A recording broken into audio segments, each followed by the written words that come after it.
తత్వాన్ని మార్చుకొని, నువ్వు నీ చూపుల తత్వాన్ని మానుకొని, నువ్వు నీ పాపపు తత్వాన్ని విడిచిపెట్టి రక్షణ అనే భాగ్యానికి నడువు. నేను చంపేయగలిగాను, చంపేశాను అని విర్రవేగమాక. హల్లెలూయా.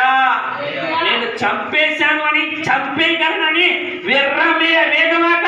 క్రైస్తవుడిని దేహపరంగానే చంపగలవు, నువ్వు ఆత్మపరంగా చంపలేవురా. హల్లెలూయా. దేహం పరంగానే చంపగలవు, ఆత్మ పరంగా చంపలేవు. కయ్యోను లాంటి వాడు కూడా దేశ దిమ్మలపై తిరిగారు. అట్లాంటిదే నీ పుట్టక, అట్లాంటిదే నీ జన్మ నడక కూడా. హల్లెలూయా. హల్లెలూయా. నువ్వు పాపంతో ఊగిపోయి చెప్పట్లేదురా. హల్లెలూయా. హల్లెలూయా. దేవుడై ఉన్నాడు, రాజై దిగొస్తాడు, యుద్ధము చేస్తాడు. నీ చావు కోసం నేను చూడనక్కర్లేదు. నా మరణం నా చేతుల్లో లేదు.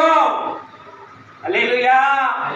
నీ చావు కోసం నేను చూడక్కర్లేదు, కానీ నా మరణం నా చేతుల్లో లేదు. నా తండ్రి ఎప్పుడు పిలిస్తే అప్పుడు నేను సిద్ధమే. నా తండ్రి ఎప్పుడు పిలిస్తే అప్పుడు నేను సిద్ధమే. ఆ సిద్ధపరచబడి ఉండటానికి ఆ రక్షణ తీసుకునే రోషంతో బ్రతుకుతున్నాం మేము. అది 40 రోజులు ధరించిన వస్త్రము కాదు. హల్లెలూయా. హల్లెలూయా. హల్లెలూయా. అంతరంగాలు రుచి చూచిన దేవుడు ఆయన. కానీ నీ తత్వాన్ని నువ్వు మానుకోకపోతే నష్టమే వాటిల్లుతుంది. అక్కడ కీర్తనలకు రండి, 4వ వచనం. సైన్యములకు అధిపతియగు దేవా, ఆకాశముల నుండి మరలా చూడుము. నీ బిడ్డలు నశించిపోతున్నారయ్యా.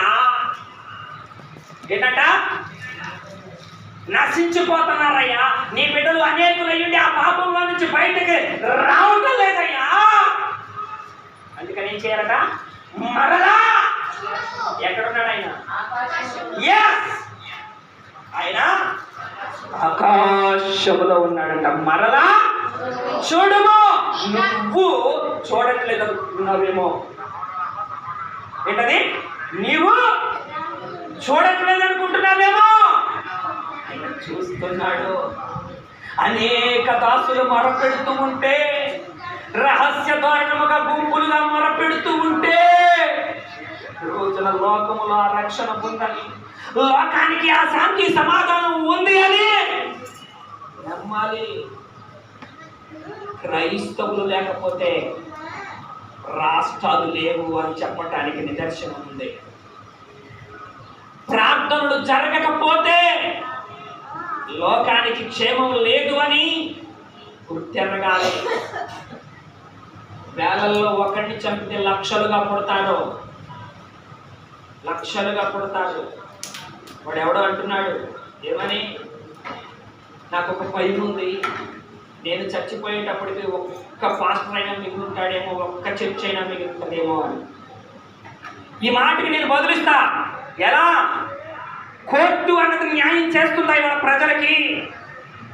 న్యాయమైన పరిపాలన కలిగిన వాళ్ళుగా మిగిలి ఉన్నారా రాజకీయ నాయకులు? హల్లెలూయా. హల్లెలూయా. ఎంతో గొప్ప చదువులు చదువుతారు, గ్రంథాలను చదివి వీడు పరిశుద్ధుడు అని చెప్పొచ్చుగా, వీడు ఒక్కడే శక్తివంతుడు అని రుజువుపరిచి చెప్పొచ్చుగా. ఎన్నో బుక్కుల మీద బుక్కులు తిరగేసి ఎగ్జాముల మీద ఎగ్జాములు జరిగించేసేసి లంచాలిచ్చి ఇంటర్వ్యూలు జరిగించి న్యాయం జరిగించలేక తీర్పులు తీరుస్తూ ఉంటే, హల్లెలూయా, ఒకడు నోరేసుకుని పడటానికి వాళ్ళ అధికారులు అనే వాళ్ళు అండగా ఉంటే, సామాన్యుడికి, సామాన్యమైన మానవుడికి రక్షణ ఎక్కడ ఉంది? హల్లెలూయా. హల్లెలూయా. ఎక్కడో హైదరాబాద్ నుంచి ఆయన బండి మీద వచ్చాడు ఆయన. హల్లెలూయా. ఆయన ఎక్కడో హైదరాబాద్ నుంచి బండి మీద వచ్చాడు. హల్లెలూయా, హల్లెలూయా. ఇవాళ లోకంలో ఎంతో టెక్నాలజీ ఉంది, హల్లెలూయా. అయినా సరే దాన్ని ఛేదించి చెప్పలేకపోవడం చాలా బాధాకరం అన్నమాట. అది నాకుగా నేను చెప్పాలి అంటే ఆయన ధన్యుడిగా మరణించాడు, హల్లెలూయా. ఆయన ధన్యుడిగా మరణించాడు. ఆ మరణమును గురించిన చింత మనము పడనక్కర్లేదు, హల్లెలూయా. ఈరోజు నువ్వు నేను పరలోకం పంపించలేము. ఎవరు పంపించగలరు? రక్షణ అనే జీవితం అంట, యథార్థము అనే పరిచర్య అంట, పరిశుద్ధము అనే బ్రతుకంట, సహాయమును చేసే చేయగా ఉండాలి అంట. హల్లెలూయా, హల్లెలూయా, హల్లెలూయా. ఇక్కడ చూద్దాం. కాబట్టి పరిచయులు నిన్ను గూర్చి నీవే సాక్ష్యము చెప్పుకొనుచున్నావు. నీ సాక్ష్యము సత్యము